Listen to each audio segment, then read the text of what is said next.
Professeur Tournafond, bonjour. Bonjour Nicolas. Professeur, vous êtes professeur d'université, Paris 12, en droit. Et puis vous êtes par ailleurs l'expert pour les volontaires pour la France, les VPF, en matière de droit et d'institution.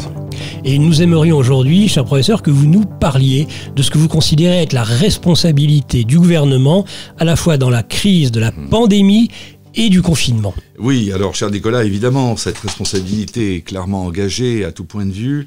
Il y a trois griefs principaux qu'on peut adresser à ce gouvernement, à ce pouvoir politique. D'abord, la gestion de la crise sur le plan sanitaire qui a été particulièrement improvisée. C'est un amateurisme absolument invraisemblable. Alors, ils ne sont pas les seuls. Il faut bien voir qu'en Italie, en Espagne et même en Chine, ça n'a pas été très brillant. Mais si on compare la situation de la France par rapport à celle d'autres pays comme l'Allemagne, ou l'Autriche, ou encore même la Suède, qui n'a pas pratiqué de confinement, on s'aperçoit qu'on a un nombre de morts par million d'habitants qui est quand même 5 fois supérieur. Vous voyez, l'Allemagne a une population qui avoisine, je crois, 80 millions d'habitants. Et il y a 5-6 000 morts. Nous, on a une population de 60 millions d'habitants, 67 millions. Et on a 27 000 morts, donc c'est une catastrophe, c'est une gestion lamentable, des contradictions sans cesse. Au début, le gouvernement n'a pas pris la mesure de la gravité de l'épidémie, il a viré complètement de bord à la mi-mars. On a d'abord dit que les masques ne servaient à rien, puis ensuite que les masques étaient obligatoires, le gel hydroalcoolique, on n'en avait pas, il n'y avait pas de traitement, il n'y avait pas de test, enfin c'est une gestion qui serait inadmissible dans une entreprise privée. Une entreprise privée se verrait poursuivre en justice immédiatement. Et d'ailleurs, ses dirigeants auraient de très sérieux problèmes sur le plan pénal. Donc voilà, vous avez déjà sur le plan sanitaire. Et puis alors, je ne parle pas du scandale de l'hydroxychloroquine. Même si le traitement est controversé, la France est tout de même le seul pays où ce traitement, qui est quand même extrêmement prometteur, est interdit. C'est-à-dire que si on en croit le professeur Raoult, et qu'il y a 5 fois moins de morts à Marseille qu'il n'y en a à Paris, ça veut dire qu'on a fait mourir des gens parce qu'on ne voulait pas, pour des raisons tout à fait obscures, leur administrer un traitement qui certes était expérimental, mais donnait tout de même des résultats puisqu'on l'utilise partout dans le monde, et à commencer par les Chinois. Alors les Chinois ne sont pas des gens particulièrement, je dirais, crédules, et ils sont plutôt pragmatiques. Donc si on a utilisé l'hydroxychloroquine en Chine et aux États-Unis, et aussi dans tous les pays du Maghreb, c'est qu'on avait quand même de très bonnes raisons de penser qu'elle fonctionnait, même si certaines études récentes et très controversées soutiennent le contraire. Donc déjà sur le plan sanitaire, il me semble que là c'est un fiasco total et qui devrait engager la responsabilité à tout point de vue de ce gouvernement et de ce pouvoir en général. Alors il y a un deuxième aspect, des choses extrêmement graves que vous avez évoquées tout à l'heure, c'est eh bien on a pour une épidémie dont la mortalité était quand même pas extraordinaire, enfin c'était pas la peste, le choléra ou je dirais ou même la variole avec des mortalités qui sont de l'ordre de 30 à 40%. Ou même la grippe espagnole. Ou même la grippe espagnole, quoique maintenant on a découvert que la grippe espagnole c'était pas tellement le virus qui avait fait des dégâts, mais que c'était plutôt les suites. Mais elle a fait de nombreux morts. Elle a fait énormément de morts, elle a fait 50 millions de morts. Là, on était devant une épidémie dont le taux de mortalité, enfin la mortalité du virus est de l'ordre de 0,5, de 5 pour 1000 à peu près, 0,5%. On oscille entre 0,3 et 0,7%, donc on peut considérer que c'est autour de 0,5%, donc 5 pour 1000, il est vrai contagieux, c'est exact, mais ça on aurait dû justement arrêter immédiatement les vols en provenance de la Chine et de l'Extrême-Orient, ce qu'on n'a pas fait pour des raisons idéologiques absolument criminelles, et de surcroît on a une épidémie donc là qui avec un portage viral très long. Ça, ce qui n'a pas été vu au début, un portage viral très long qui la rendait ennuyeuse. Mais le propre de ce virus, c'était plus de désorganiser les services hospitaliers, les services sanitaires et les services de l'État, plutôt que de décimer véritablement la population. Or, on a pris des mesures d'arrêt de l'économie totalement disproportionnées. C'est-à-dire qu'il y a réellement une disproportion manifeste entre la gravité objective de l'épidémie. Je rappelle qu'elle a fait dans le monde 277 000 victimes, ce qui est à peine plus qu'une grippe habituelle, et ce qui n'est rien à voir avec ce que vous évoquiez tout à l'heure, la grippe espagnole, qui a fait plus de 50 millions de morts. Je rappelle d'ailleurs que la grippe de Hong Kong, que personnellement j'ai connue étant enfant, puisque je l'ai attrapée, avait quand même fait entre 1 et 2 millions de morts dans le monde libre. On ne connaît pas du tout les nombres de morts en Chine et en URSS à l'époque. Il n'y a pas de statistiques pour ça. On n'a pas arrêté l'économie.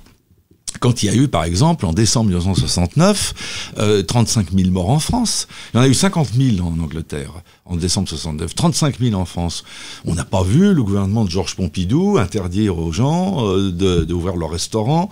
Bien au contraire. C'était une brève dans le journal. C'était juste un entrefilet dans des journaux sérieux comme Le Monde, Le Figaro, et même Le Monde titrait l'épidémie a déjà suffisamment d'inconvénients et on ne va pas maintenant céder à la panique, à la paranoïa.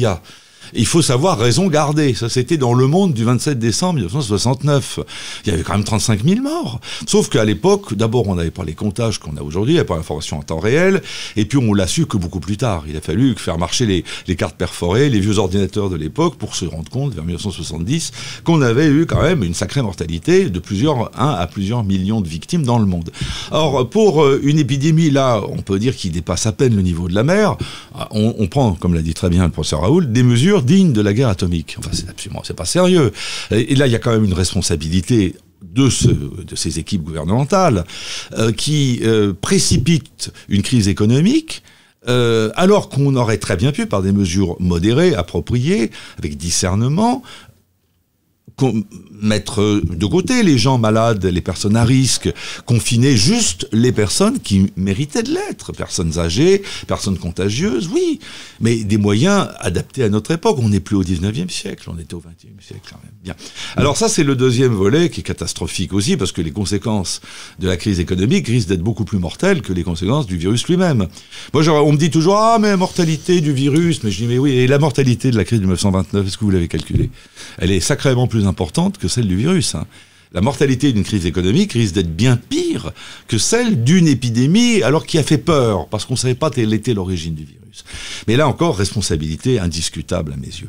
Ensuite, troisième volet, ce gouvernement, étant absolument incapable de protéger sa population, de la soigner, de la traiter, de tester, s'est livré à une politique de répression aveugle, avec un confinement dont on a dit qu'il était digne du Moyen-Âge, un confinement qui consistait à enfermer des personnes saines avec des personnes contaminées pendant près de 2 mois, ce qui était le meilleur moyen d'ailleurs de propager l'épidémie, un confinement très souvent inutile, avec des mesures attentatoires aux libertés, qui s'apparentaient à une véritable séquestration collective.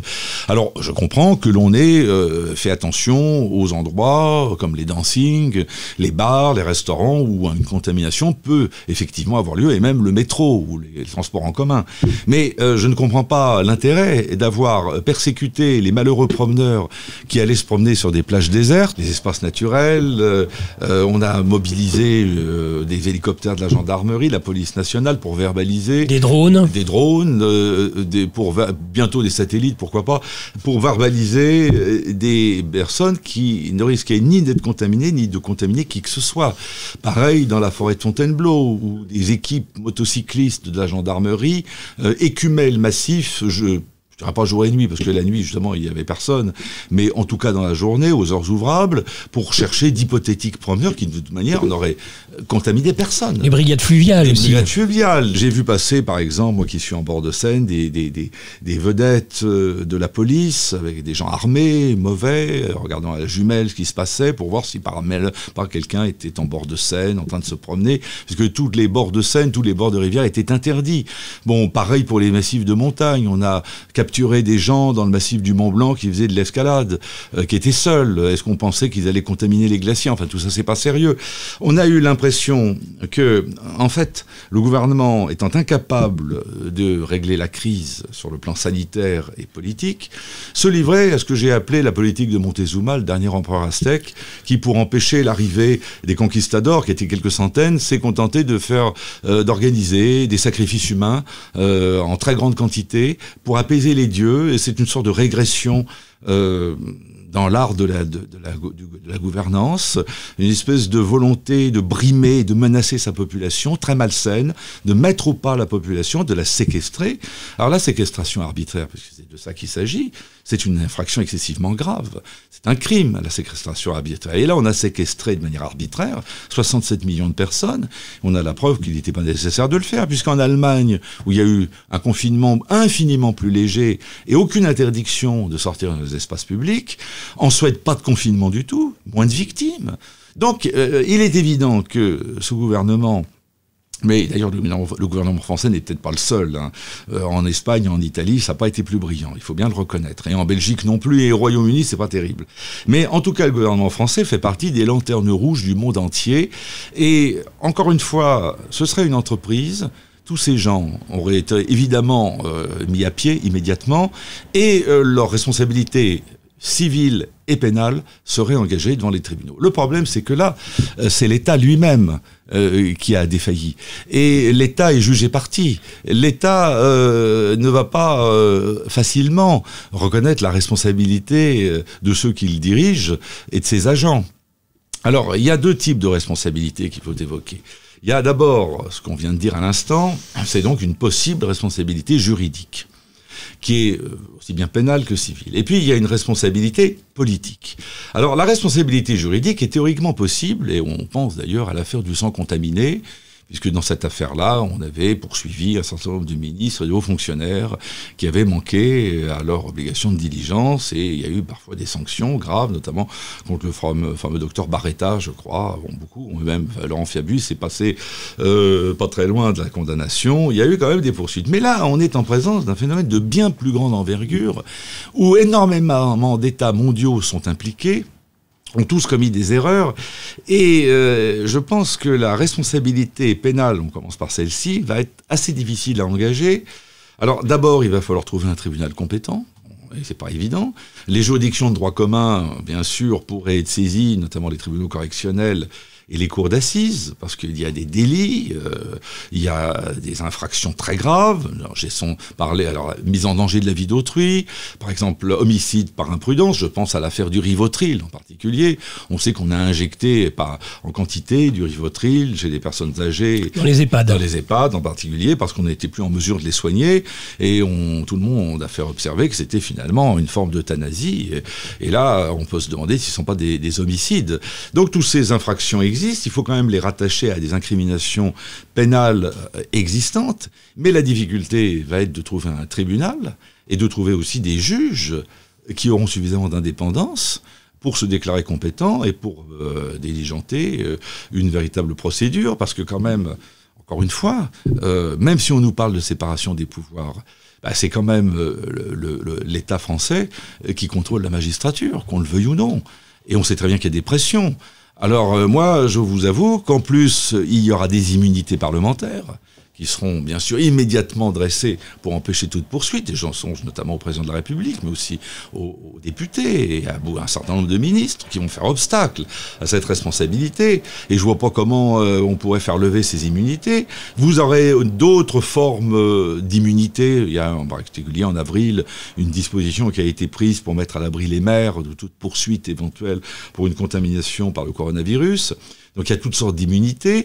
Et puis, on sait très bien que ces gens-là, qui ont la majorité absolue, enfin maintenant il paraît qu'ils ne l'ont plus vraiment, mais enfin ils ont quand même une très très forte majorité au Parlement, ils peuvent toujours, dans le pire des cas, si ça tourne vraiment trop mal pour eux, si ça ont trop le roussi, ils peuvent très bien se voter une loi d'auto-amnistie. Cette immunité politique, finalement, est bien supérieure à l'immunité virale évidemment. Donc des alors, malades. actuellement, toute l'excitation autour de l'hydroxychloroquine.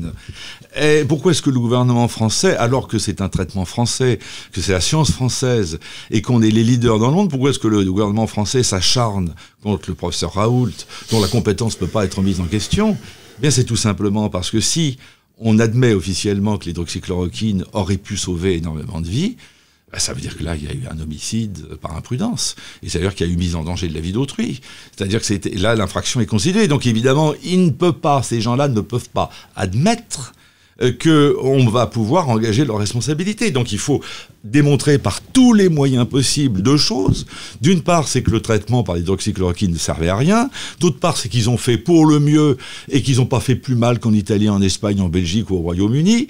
Et puis que de toute façon, l'épidémie est tellement grave, et c'est la théorie de la deuxième vague, qu'elle va revenir et que là, on va voir ce qu'on va voir. Parce que ça, c'est la grande thèse maintenant, la nouvelle vague qui va débarquer en septembre. Et je ne sais pas si vous avez vu la presse aux ordres, comme les journaux comme Le Monde, Le Figaro, Libération, et surtout Le Figaro, curieusement, qui nous parle alors là d'un déferlement de cas au mois de septembre avec une courbe qui, alors là, elle serait totalement exponentielle et qui aboutirait à des millions de morts. Enfin, on demande à voir. Il y aura peut-être autre chose. Bon, alors tout cela montre que la responsabilité pénale va être quand même très difficile à mettre en jeu et qu'elle va s'apparenter un peu à un parcours du combattant. Alors il y a la responsabilité civile.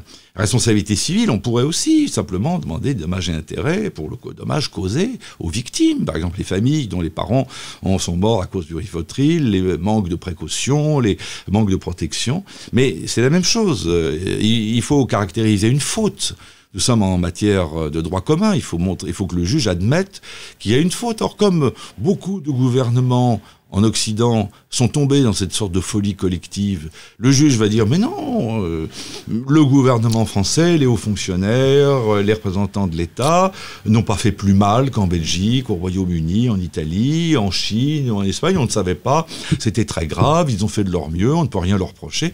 Moi, j'ai beaucoup de mal à envisager une possible responsabilité juridique compte tenu des tensions politiques. Vous avez quand même les cordes de métier, c'est-à-dire que les médecins, par exemple, vont peut-être mettre en cause l'État, en particulier non pas sur les médicaments, mais bien déjà sûr. Sur la protection par le masque. Bien sûr, c'est le masque évidemment, et puis aussi le fait qu'on leur ait interdit de pratiquer le traitement de leur choix, ce qui va complètement à l'encontre de la mission qui est dévolue aux médecins et du serment d'Hippocrate.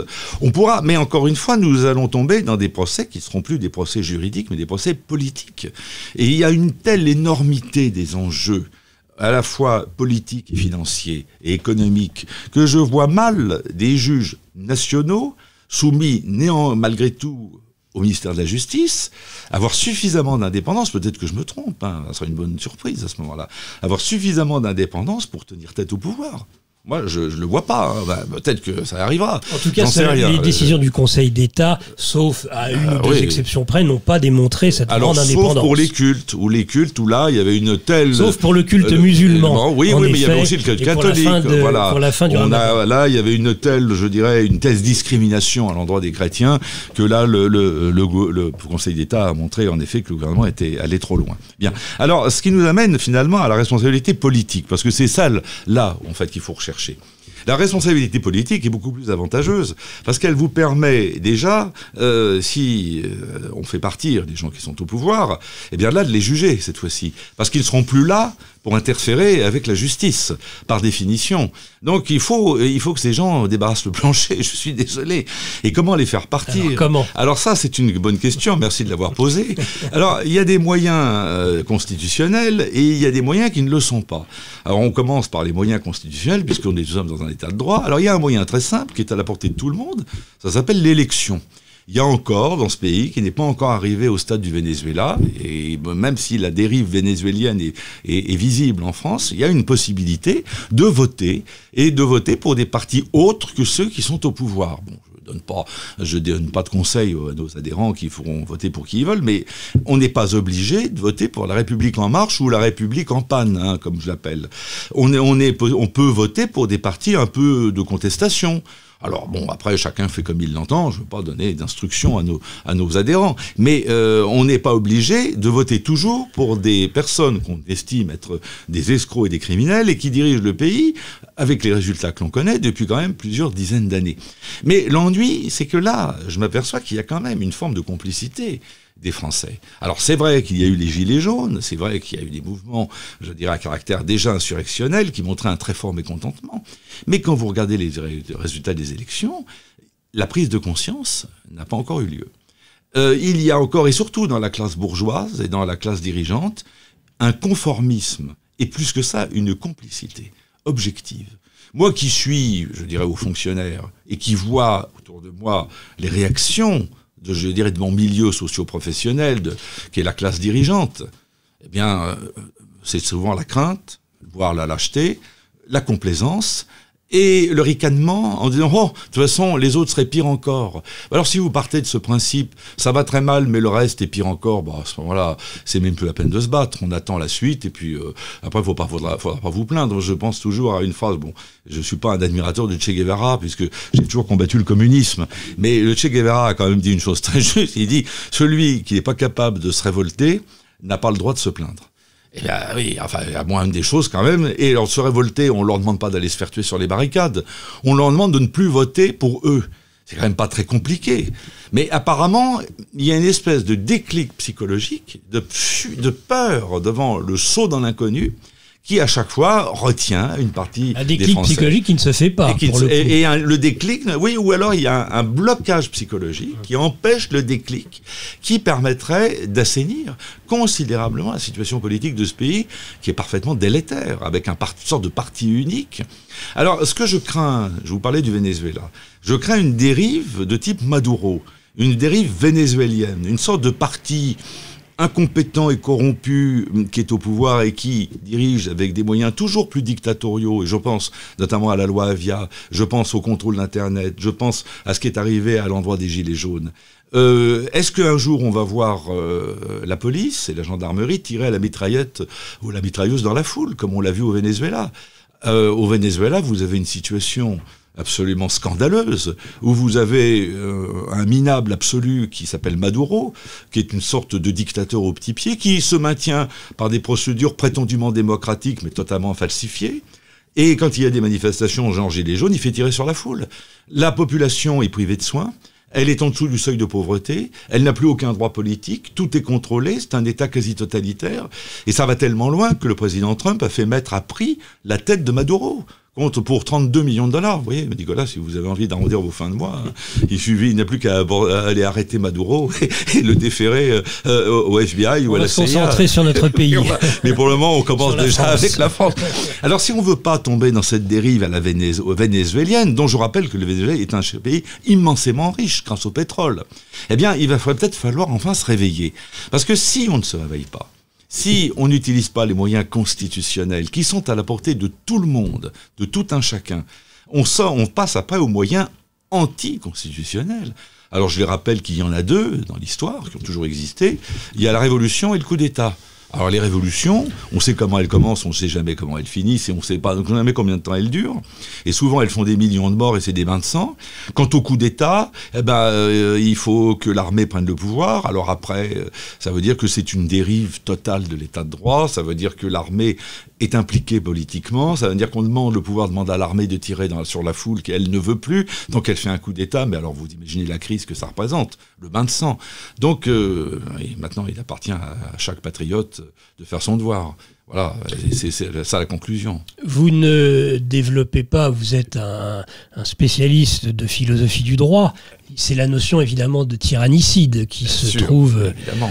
Mais est-ce qu'il est possible de parler de tyrannicide dans un pays où le pouvoir est déjà tyrannique, c'est-à-dire sans prendre un risque considérable, surtout quand on voit l'évolution des délits d'opinion et l'émergence de délits d'opinion. Vous voyez, si nous commençons à parler de tyrannicide, nous nous mettons nous-mêmes sous le coup de la loi et nous pouvons être inquiétés personnellement pour appel à l'insurrection. Je pose une question. C'est une question, mais il est évident qu'au regard de la philosophie du droit, le système de la Ve République est un système qui a perdu sa légitimité. Il y a eu une légitimité historique grâce à De Gaulle, il y a eu ensuite une légitimité par la compétence à l'époque de Georges Pompidou, après on sait très bien que ça a complètement dérivé, on sait très bien que c'était une république quasi bananière, et même beaucoup de gens qui reviennent d'Afrique disent que finalement ça va plutôt moins mal au Sénégal ou en Côte d'Ivoire que ça ne va mal en France, parce que la corruption est à tous les niveaux, l'injustice est partout, mais on a des gens qui sont au pouvoir avec la complicité de leurs propres administrés. Il est là le problème. C'est qu'avant de parler de tyrannicide, il faudrait d'abord avoir une vraie tyrannie. Et là, on n'a pas une vraie tyrannie, puisqu'il y a encore des élections. Donc là, encore une fois, que les Français commencent déjà à prendre conscience, pour reprendre un vocabulaire marxiste. C'est le début, il faut au moins commencer par le commencement. Commencer par utiliser le droit de vote. Enfin, je comprends, c'est renversant. C'est renversant l'état d'anesthésie d'une partie de la classe dirigeante, et d'une partie, je dirais, de la bourgeoisie aisée. Alors dans le peuple, on a plus de possibilités de se faire entendre. Oui, mais alors vous avez à peu près plus de la moitié de la population de l'électorat qui ne vote pas. Voilà. Alors est-ce qu'il n'y a pas aussi un problème d'offre politique dans ce cas-là? Évidemment. Mais il faut dire que le vote blanc n'est pas reconnu, l'abstention ne compte pas. L'ennui, c'est qu'en se réfugiant dans le refus d'entrer en politique, on est complice, là encore, du pouvoir en place. Parce qu'on a beau dire... Oh, je m'intéresse pas à la politique, j'entends souvent ça. Les gens me disent, moi je vote plus, je m'intéresse pas à la politique. Mais je leur dis, si vous vous intéressez pas à la politique s'intéresse à vous. Quand on va venir vous interdire d'écrire ce que vous voulez sur votre email, quand on va venir vous taxer en vous disant que vous êtes un riche privilégié parce que vous êtes propriétaire de votre pavillon ou que vous avez 2 voitures, quand on va venir vous dire que vous devez vous faire vacciner et que vous n'avez plus le droit de dire non, là la politique va s'intéresser à vous. Et vous voulez en arriver à ce stade. Alors... Oui, mais ça, c'est la psychologie des foules, c'est très compliqué. Et puis alors aussi, il y a un autre élément, et là, ça sera à nous de travailler pour montrer qu'il y a des solutions. Les gens croient aussi, souvent, qu'il n'y a pas d'espoir, no hope, pas d'espoir. La politique serait toujours le domaine de la corruption et du crime. Eh bien non, c'est faux. Il y a eu d'autres façons de gouverner dans l'histoire. Il faut le montrer. Et si nos civilisations ont progressé, c'est parce que, à certaines époques, on gouvernait d'une autre manière. Il y a des exemples. La monarchie, par exemple, française, a construit un pays qui a été le centre du monde. Il faut s'inspirer de cette tradition. La démocratie suisse, directe, a fait de la Suisse le pays le plus prospère du monde. Il faut s'inspirer de cette tradition. Troisième principe, on a montré tout au long de l'histoire, que ce soit dans l'Empire romain, dans l'Empire des Habsbourg, dans la monarchie britannique, dans l'Empire allemand, que la prospérité des États était liée à la compétence des gouvernants. Et d'ailleurs, c'est Aristote qui dit, de toutes les légitimités, la compétence vient en tout premier, puisqu'Aristote distingue 3 légitimités. Celle du roi, qui repose sur la tradition et, je dirais, l'aspect patrimonial de l'État. Celle du peuple, c'est le vote, la votation, la participation à la vie politique, et c'est donc démocratique. Et puis la troisième, c'est la compétence. Et Aristote, il nous dit, il faut les 3. Donc c'est ça, au fond, la solution, elle est là, à portée de main. C'est un peu comme l'hydroxychloroquine en politique, c'est de la quinine, c'est un très vieux remède qui a 1 siècle. Eh bien, je dirais, le régime mixte d'Aristote, c'est un très vieux remède qui a 2000 ans. Qu'est-ce qu'on attend pour reprendre ces 3 fondements? La tradition, donc l'identité, la représentation, la démocratie directe, en particulier le vote, la participation à la vie politique, et puis la compétence. Et c'est là que le pouvoir pourra arrêter le pouvoir. Mais là, nous avons tout le contraire. Nous avons un système qui n'est absolument pas compétent, ça on le voit tous les jours. On a un système qui crache sur la tradition et l'identité française, on le voit tous les jours. Et on a un système qui n'est même plus du tout démocratique d'ailleurs. Parce que finalement, ce que pense le peuple français, on s'en soucie comme d'une guigne. On sait très bien que ce pouvoir ne représente que peut-être que 17% des Français, du corps électoral. Et il gouverne de manière dictatoriale, effectivement. Donc il y a une véritable crise de légitimité, je peux dire, après avoir longuement examiné cette question, que autant la Ve République a été légitime entre 1958 et peut-être 1974, autant elle a cessé totalement de l'être aujourd'hui. C'est devenu un état de fait. Alors moi j'ai même parlé d'état voyou, ce qui a fait protester beaucoup de mes collègues qui ont trouvé que j'allais trop loin. Mais néanmoins, les faits sont là. Je ne vais pas dire du bien des gens au pouvoir, puisque je pense qu'ils ne sont pas à leur place. Alors, donc il y a un espoir. Il faut construire ce que vous appelez, Nicolas, une nouvelle offre politique. Et là, on a besoin de tout le monde pour ça. Et après, il faudra lui donner une forme. Merci beaucoup, professeur Tournefond. Merci, Nicolas.